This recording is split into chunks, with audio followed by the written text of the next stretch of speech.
What's up guys, this is Will from the Gaming Lounge. When you think about Sega, you normally think about the Sega Genesis and the great games that they made in the 90s, but what about post the Dreamcast demise and the great games that they made after that period as a third-party publisher? I decided to put together the 50 best Sega games not made on a Sega console. I want to hear your thoughts. Do you agree or disagree? Feel free to post in the comments below if there's a game that you think I've missed. So let's kick off with number 50.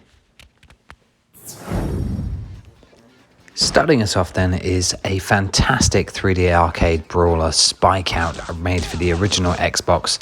Sadly, this one was never released outside of Microsoft's first console, but it's certainly a game that if you can pick up a classic Xbox, you should definitely check this one out.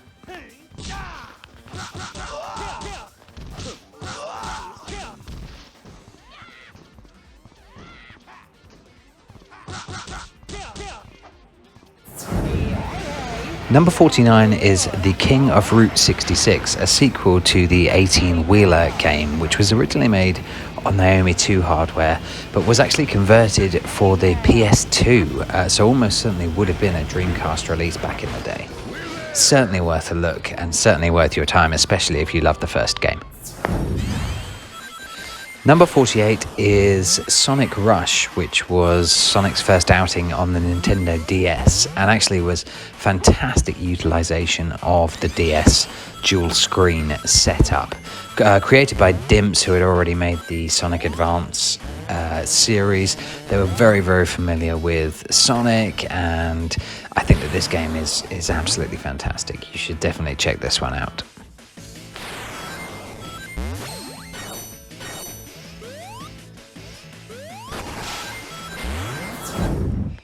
Back in 2006, Sega acquired developer Sports Interactive, and there have been a lot of Football Manager games, but the one that I wanted to pick out was Football Manager Handheld on the PSP, just because it was the first game that really gave a full experience of Football Manager in handheld. So number 47, I've gone with Football Manager Handheld for PSP.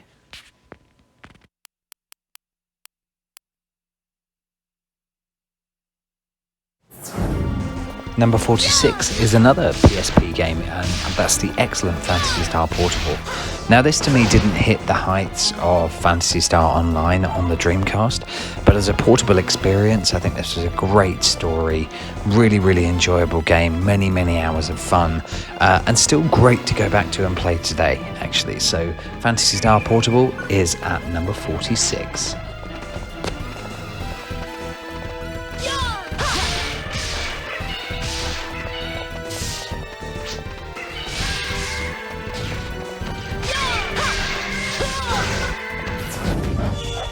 Number 45 is the massively underrated, in my opinion, Shinobi on the PS2. Now, this is a game that made the jump, I think, fantastically from 2D to 3D. This game is very comparable to the likes of the Devil May Cry or Bayonetta series. I guess maybe the reason that this one wasn't as successful was it was particularly hard. It's certainly not for the light-hearted, but certainly if you have a PS2 lying around, Shinobi is a game that I highly recommend everybody picks up and gives a go.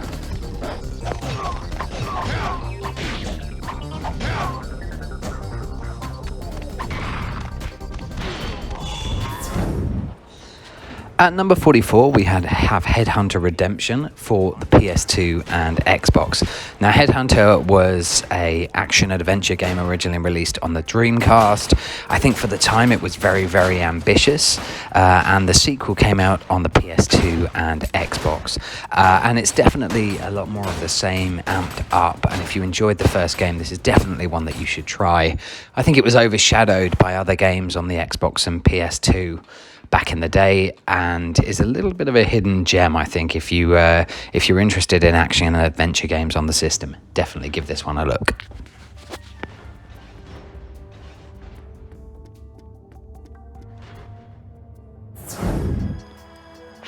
At number 43 is Phantasy Star Universe, a release that came out late in the PS2's life and was also on the Xbox 360. Now, the online component is pretty tricky to get set up nowadays. If you want to play it, there's not too many people involved. The great thing about this one is there's actually a fairly decent single-player mode that you can still play, which is very much like playing a single-player Phantasy Star Online. So I thoroughly enjoyed this one, and recommend if you're a fan of the Phantasy Star series to take a look. Number 42 is, for me, a criminally underrated, fantastic game for the PS2, Xbox and GameCube, and that is Sega Soccer Slam. This was an arcade-like small 5-on-5 football game and was just unbelievably fun, intense action, just a really enjoyable, fun, classic game, very much in the ilk of what Sega was making back in the day. And if you've never played this one, very similar to a Mario Strikers. In fact, I think the similar teams were involved in development of this game. So definitely worth a look. You can pick this one up really cheaply. So yeah, let's certainly try this one if you missed it out back in the day. At number 41 is the excellent London 2012, which came out on PS3 and Xbox 360. Now, being from the UK, maybe all of the hype around the Olympic Games got to me, but I'm a lover of games like Athlete Kings back in the day, and Sega Australia, I think, did a fantastic job with this one. If you love these sorts of games, if you love track and field games, to me this is probably the best one ever.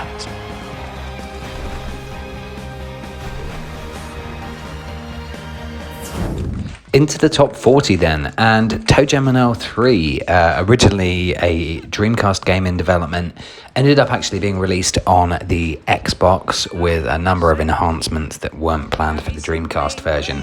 This takes a lot of its inspiration from the first game. There were two games prior, the second being more of a side-scrolling platformer. This is more in line with the first game and that sort of open world-esque exploration on different planets. It's a ton of fun. Check it out. Number 39 is Gunvalkyrie, another Dreamcast game that halted development and ended up on the Xbox. And I just think they did a fantastic job updating the game for Xbox hardware. It's a lot of fun. And you can actually pick this one up on the Xbox store right now. It's backward compatible and still looks amazing upscale to 4K. So Gunvalkyrie coming in at 39.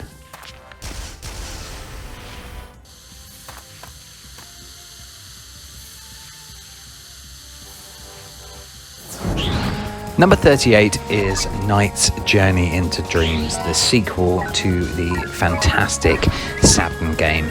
Now, I'm somewhat conflicted on this one because, on the one hand, I think when you actually play as Knights, it's an absolute joy to play. It doesn't really differentiate enough from the Saturn game or move things forward. Another thing that I find slightly creepy was the dialogue and narrative and cutscenes. I just didn't think it needed it. You know, Knights was just one of these magical experiences. But still, you know, from the footage that you can see, playing as Knights is an absolute joy, and being able to play this game on the Wii with the Wii controls was a whole lot of fun. It fit extremely well. I think it's a shame. I think this game could have been a lot better, but it's still very good at 38. Next up is Billy Hatcher, a new IP that Sega developed for the GameCube. It's a novel concept of rolling an egg around, but it's a lot of fun. It's one of the better platformers outside of Nintendo's IP. So if you're looking for something for the GameCube, if you have a GameCube or Wii knocking around, this is definitely one you should try. Number 36 is Sonic Lost World from the Wii U. They have released it also on the PC, so it's certainly more accessible now after the Wii U's demise. But this game, you know, originally touted as, you know, Sonic Galaxy, looking very similar in terms of exploration.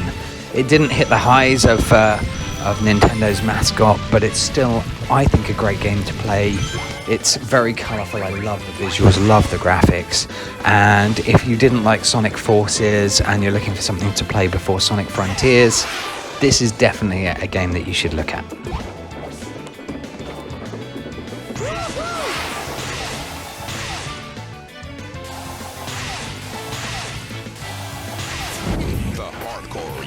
Number 35 is House of the Dead Overkill on Wii and was remastered in HD on PS3. This was the first House of the Dead game to actually not be made for arcades, and I think it really benefits from that, from an experience and a narrative.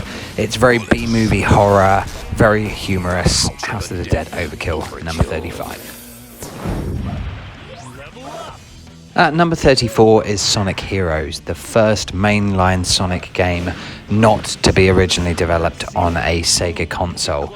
Now, this introduced the concept of teamwork, working as a team, and each player having different abilities.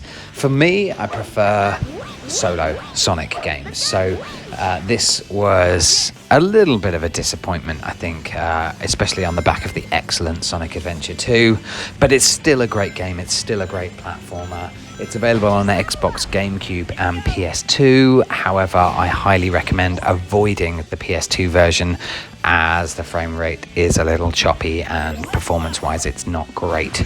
But that being said, if you haven't played this one and you like Sonic games, this is definitely one that you should go back and try.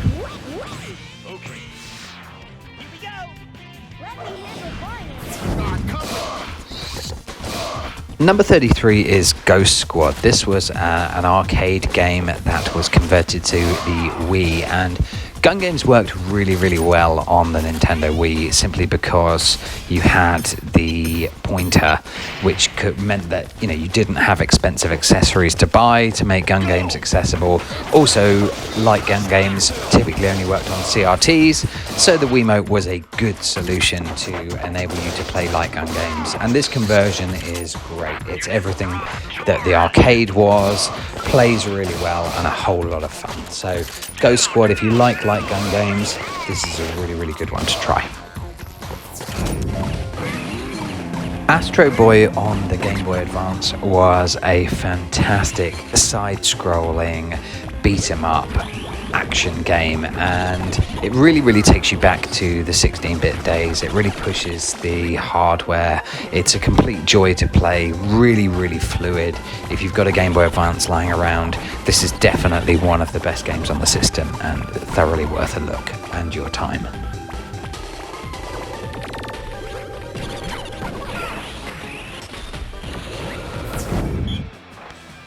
Beach Spikers at number 31 was a conversion of the Naomi 2 arcade game.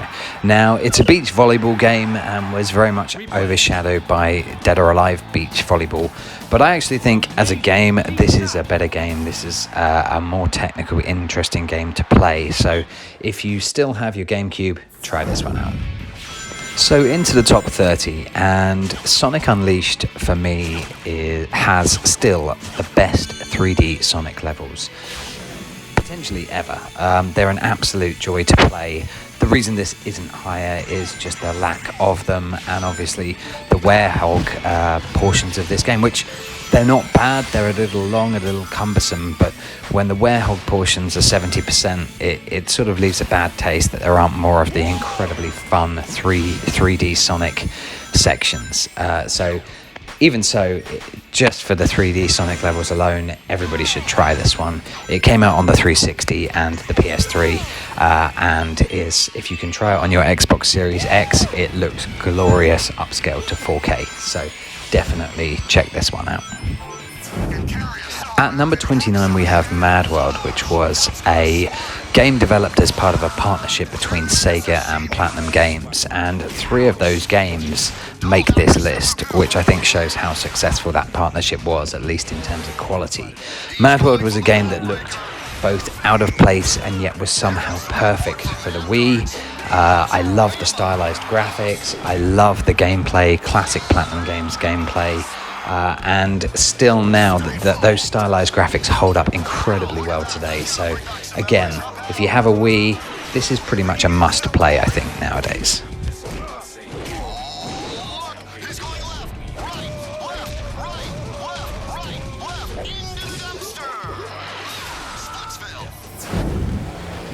Number 28 is the fantastic reboot of the Sega Rally series. Sega Rally, or Sega Rally Revo as it was known in the US, retained all the DNA of the arcade original and yet still managed to deliver a modern fantastic experience with developing terrain, incredible visuals and a great challenge.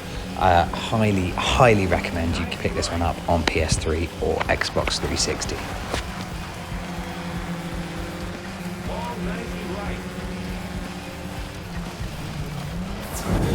Sonic and Sega All-Stars Racing on the Wii, 360 and PS3 is a fantastic kart racing game that in every single way rivals Nintendo's Mario Kart series. This, in a Smash Brothers approach, it blends a lot of Sega IP that fans want into one amazing racing game, taking different tracks, different karts from different IPs. It also marked the return of Ryo Hazuki from Shenmue to a game which for me personally was a great thing. The reason it's not higher in this list is simply because it had a sequel, which I rate higher, but certainly if you have a 360 or a PS3 knocking around, this is definitely a game that you should try, and it's still a huge amount of fun today.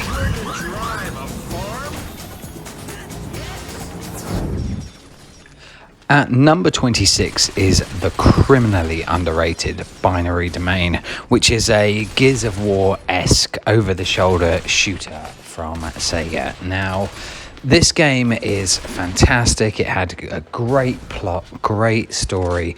I only actually discovered this one fairly recently, but even playing it today, it's really enjoyable. Just been added to Xbox backwards compatibility, so certainly worth your time. I think potentially let down by a slightly weaker multiplayer mode and a lack of co-op, which I think would have really helped this one, but it's still a really enjoyable game. Binary Domain. Sega acquired UK studio The Creative Assembly, who are famous for the Total War games. And after the car crash that was Alien Colonial Marines, Alien Isolation ended up being a huge surprise, something that was additive to the world of Alien, just a really great atmospheric stealth game, amazing, one of the best sounds in game that you'll ever hear. You have to play it with headphones. But Alien Isolation is a fantastic game that no one should miss out on, and that's our game at number 25. NFL 2K5 is at number 24, and this is a game that is widely considered to be the greatest NFL game of all time. This was actually a budget release from Sega trying to compete with EA's series. Sadly, EA put their money down and bought exclusivity with the NFL, meaning that this one couldn't compete. But this is still so highly regarded that people are keeping the roster up to date and still playing this game to this day. It really is the best representation of this sport and so accessible, even to me, who's not a massive fan of US sport games. This is absolutely perfect. So NFL 2K5 is at number 24. Valkyria Chronicles is at 23, and this was a new IP from Sega on the PS3. Really fun tactical RPG. Recommend picking it up on Switch. Number 23, Valkyria Chronicles. Number 22 is Afterburner Climax, a conversion of the Limburg arcade machine, which came out on Xbox Live Arcade and PlayStation Network. Now, this is just so much fun. It just ups the ante. Incredible visuals, incredible arcade, high-speed adrenaline action. Now, sadly, it's been delisted some time ago now, so you may have to get creative if you want to try and play this one, but it's definitely worth your time. Number 21 is the original Yakuza, which has been remastered for modern consoles. So there's a really accessible way to get out and play this one. Now, a lot of people saw this as some sort of spiritual successor to Shenmue. I think that does both games a disservice. You know, this is a really, really deep, interesting story with great combat. And I definitely think this is one that you should try. No excuse with the remasters out there. So Yakuza is at number 21.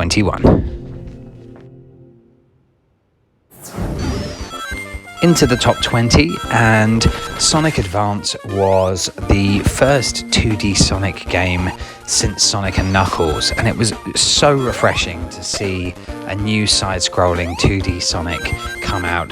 It was also the first time Sonic was featured on a Nintendo platform, but actually they nailed it. It's one of the most fun games. It spawned 2 sequels, and if you're looking for just a great side-scrolling Sonic game and you've played the mainline Mega Drive games and Mania, definitely have a look at this one. Sonic Advance is at number 20.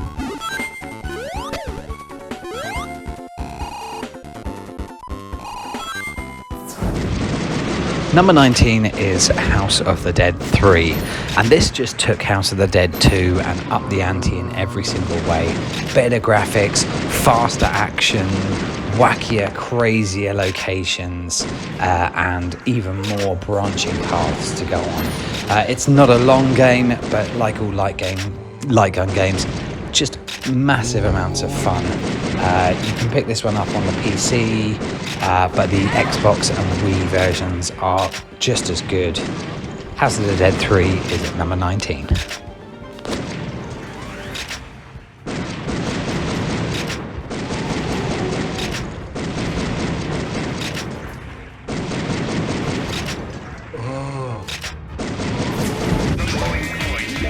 At number 18 is Sonic Colors, and a lot of people consider this to be one of the better Sonic 3D games. It was at a time when it was pushing the Wii graphically to its absolute limits. The levels were fun, the wisp dynamic was excellent. The only real drawback is I think that the levels were cut into pieces because of the limitations around the Wii's hardware. I would have liked to see maybe the levels merged in the remasters, but this has been remade for PS4 and Xbox One, so no excuse not to try this one out. Sonic Colors is at number 18.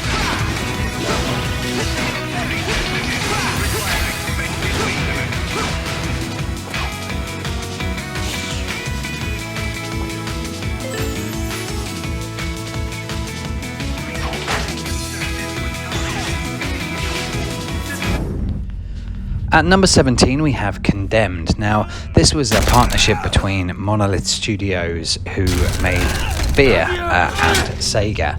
And it was an atmospheric, scary, stealth, hack and slash game. It's a lot of fun. It was one of the early 360 games that came out.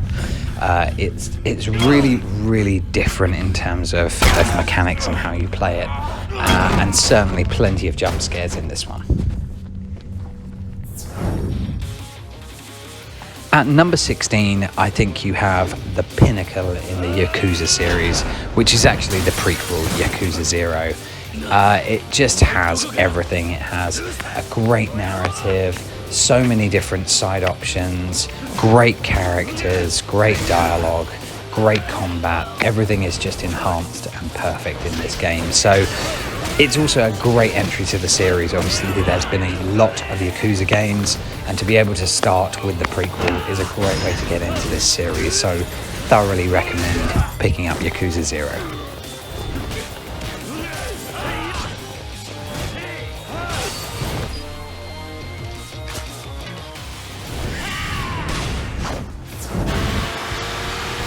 At number 15 is the fantastic sequel to Sega GT, Sega GT 2002 on the Xbox. Now, I played the hell out of this one. The cars and the way that they handled was perfect. The visuals were great. Sadly, it was overshadowed by a certain Gran Turismo game, which meant that this one didn't really have the same success. But if you're looking for a classic racing game, I've played this recently, it still holds up, it's really, really fun. SEGA GT 2002.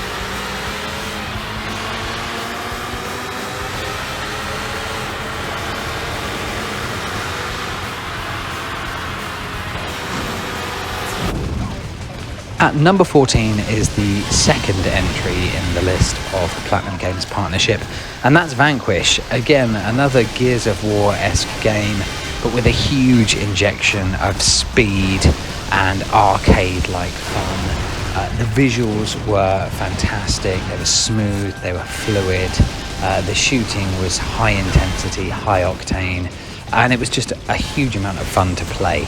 So this has been remastered as well. No reason for you not to try this one.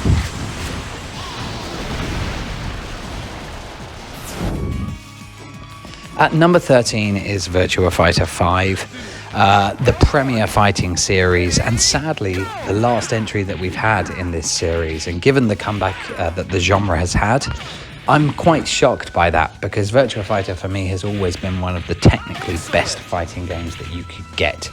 And this is no exception. So Virtua Fighter 5 is at number 13.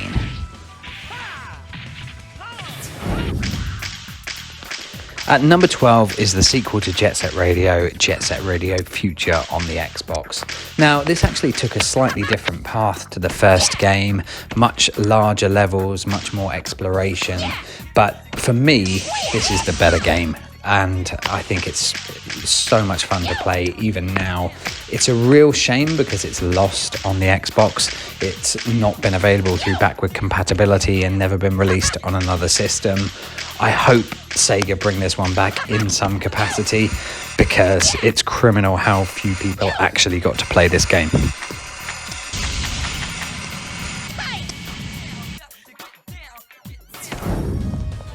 At number 11, we have Phantasy Star Online Episode 1 and 2 for GameCube and Xbox. Now, I know a lot of people will be thinking that this is cheating because the game did release on the Dreamcast, but the GameCube version just had so much more. It had a whole new episode, brand new weapons, brand new level caps, and a fantastic local multiplayer mode as well with up to 4-screen co-op. I sunk so many hours into it, and that was despite having already sunk hundreds of hours into the Dreamcast version. So Phantasy Star Online is definitely a game you should give a go. Number 10 is the highest Platinum Games entry on this list, and that is the fantastic Bayonetta. Now, this game had everything: a fantastic female protagonist, incredibly smooth fighting, a great story, great dialogue, and it's just a lot of fun to play. So this is definitely a must try if you've never tried this series. Definitely take a look at Bayonetta.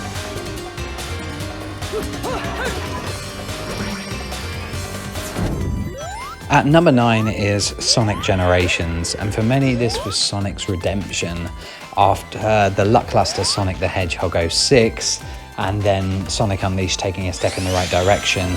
This just had everything. It returned to the side-scrolling action and mixed 3D and 2D levels. It used levels from every single game, looking back at Sonic's history, and it was a Sonic fan's dream back in the day.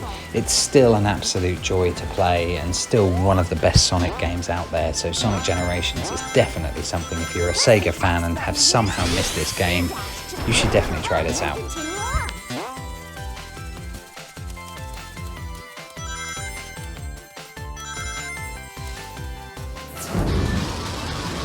Number 8 is F-Zero GX, a project between Nintendo, Namco and Sega.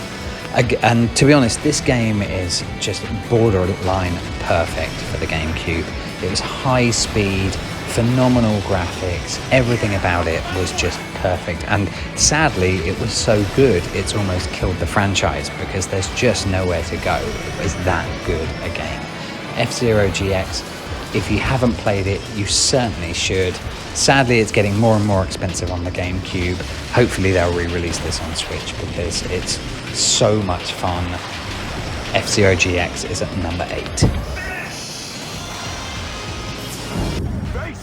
Number 7 is Sonic Racing Transformed, and this is just such a fantastic racing game. It took Sonic and Sega All-Stars Racing and just upped the ante, better graphics, loads of characters from the Sega roster, and had 3 different vehicles in a similar vein to Diddy Kong Racing, where you had flight, you had water, and you had the classic kart racing.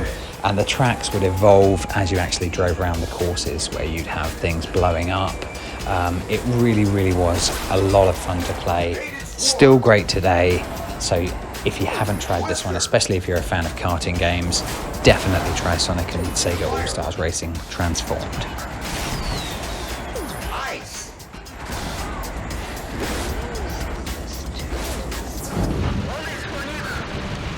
Number 6 is Panzer Dragoon Orta for the Xbox. Now, you can see from the footage, this game, when it came out visually, just absolutely blew everyone away. It took the tried formula of Panzer Dragoon's Vi and then just added the Xbox's power to just make everything maxed out in terms of quality. It still holds up and still looks great. And if you are a fan of these games and if you're a fan of shooters, this is a must-own on your list. Panzer Dragoon Orta.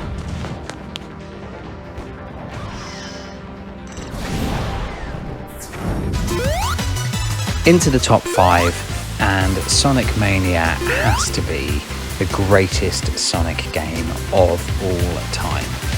Created by the fans, commissioned by Sega, with all the different tools and fan projects out there, this brought them all together, all the great ideas, with the official Sega IP and Sega overseeing the project, and it's just fantastic. It's the classic 16-bit gameplay, but utilising modern hardware to get the maximum out of the experience. Sonic Mania was just fantastic. If you add the incredible soundtrack as well, it's just the complete Sonic experience.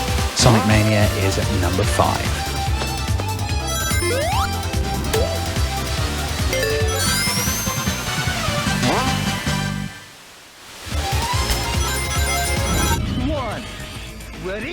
Number 4 is Virtua Fighter 4 for the PlayStation 2. Now, this to me is the best entry in the Virtua Fighter franchise. It was so well balanced. It was easy to jump into with any character, but you could develop your abilities with that character and develop your fighting skills with that character. It was such a deep, perfect fighting game. Still, I think one of the greatest fighting games of all time. Virtua Fighter 4 is at number 4.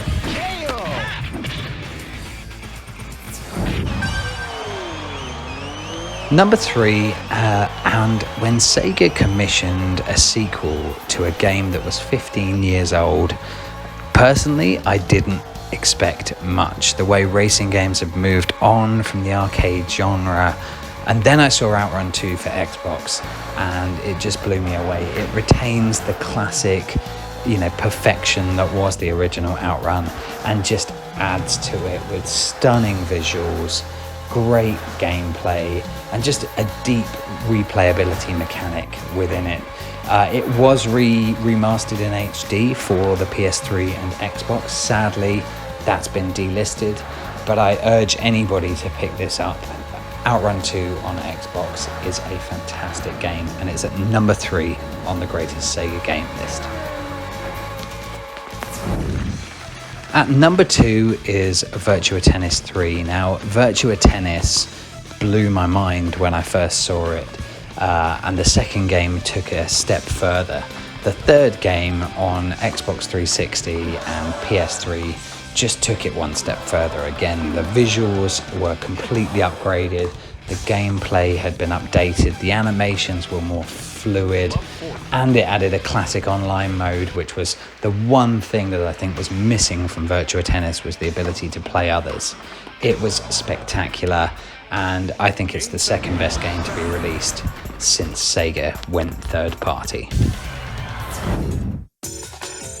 So here we are, and I think the best Sega game to be released since the Dreamcast is Super Monkey Ball for the Nintendo GameCube. Now, this was actually a launch title, originally a Naomi hardware title that was updated for the GameCube with better graphics, more characters, more game modes.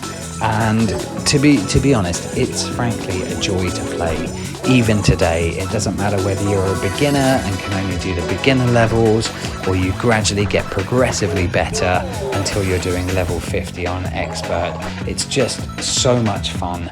Add to that the pretty much perfect multiplayer mode that you can play for local co-op. And I think you've just got an absolutely fantastic game. Sadly, they've never been able to capture the magic of the first game. I just think everything about it worked well with the difficulty curve and just the pure simplicity of the mechanic. It's Marble Madness, but a perfect version of it. So Super Monkey Ball, for me, the best game released by Sega since the Dreamcast. I hope you've enjoyed the video. It took a long time to make, so if you have, please like, please subscribe. I want to do a lot more of these if I can. But for now, thanks for watching.